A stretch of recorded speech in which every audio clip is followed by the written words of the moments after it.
Next up in my Los Angeles reading list is Nathanael West's The Day of the Locust. Coincidentally, this was also published in 1939, along with John Fonte's Ask the Dust. There are actually some striking similarities between the two books, but boy, in 120 pages or so, this one sits right along with his earlier novel, more novella, Miss Lonely Hearts, which is one of my favorites. I have a video out here dedicated to it. It came out in 1933. I've referred to it as a little nail bomb of a book.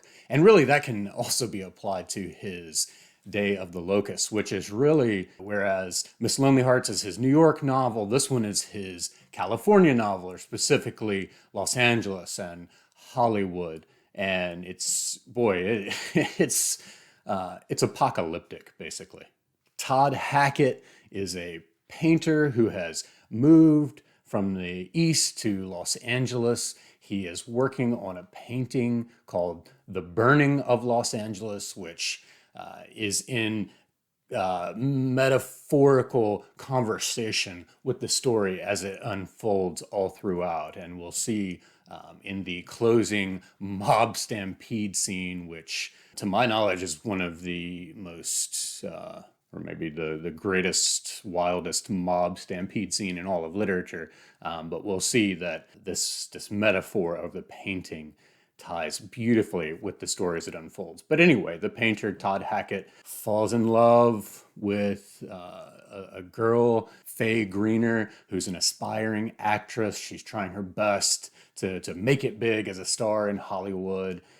She lives in the same building as he. But of course, there are other guys in her life, and Todd finds himself in competition with one of these guys. His name is Homer Simpson, and the creator of the cartoon The Simpsons, Matt Groening, I don't know how to pronounce that. I've never heard it spoken. But anyway, Matt, in several interviews, has noted that the character names in his cartoon series are taken from his family members, and Homer is taken from his father, who was named after the ancient Greek Homer. But then I guess elsewhere, it's noted that in the 90s, he did refer back to Nathanael West's Day of the Locust and his character, Homer Simpson. West loves to get into the details, and of course, our protagonist is a painter, so it makes sense that we'd be given this more in-depth description of the locale, of the people. And one thing he does so well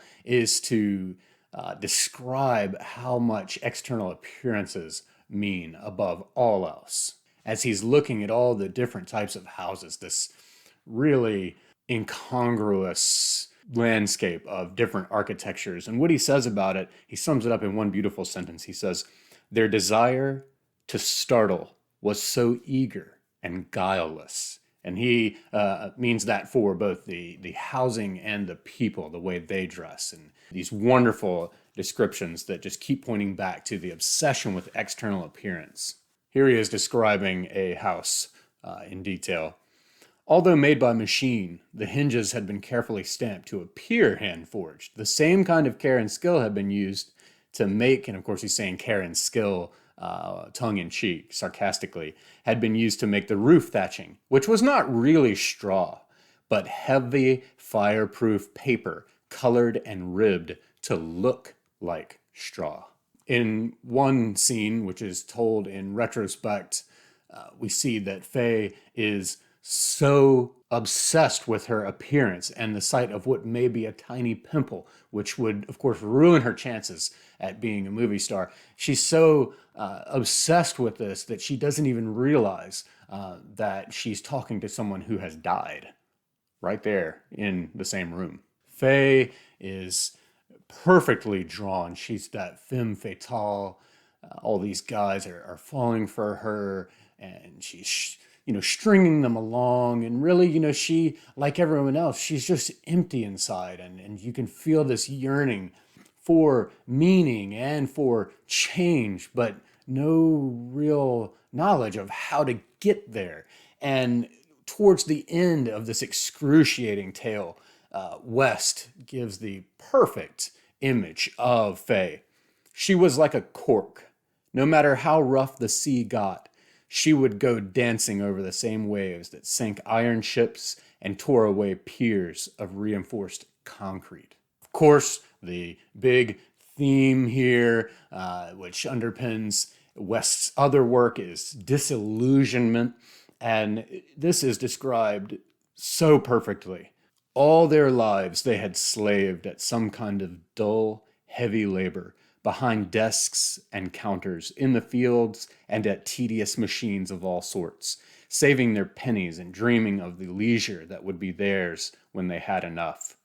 Finally, the day came. They could draw a weekly income of $10 or $15. Where else should they go but California, the land of sunshine and oranges? Once there, they discover that sunshine isn't enough. They get tired of oranges, even of avocado, pears, and passion fruit. So again, this boredom leads to resentment and ultimately violence. There's this violent subtext in there, just like with what we saw in Fonte.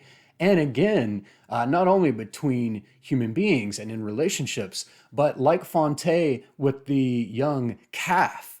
Here we have cockfighting to give an image in the animal world, of which we're basically a part. Nathanael West, or Nathan Weinstein, as his original Jewish name is, he is another one of these gifted, extremely gifted writers whose life was cut tragically short. But luckily, through Miss Lonely Hearts and The Day of the Locust, foremost, West will live on in the annals of American letters.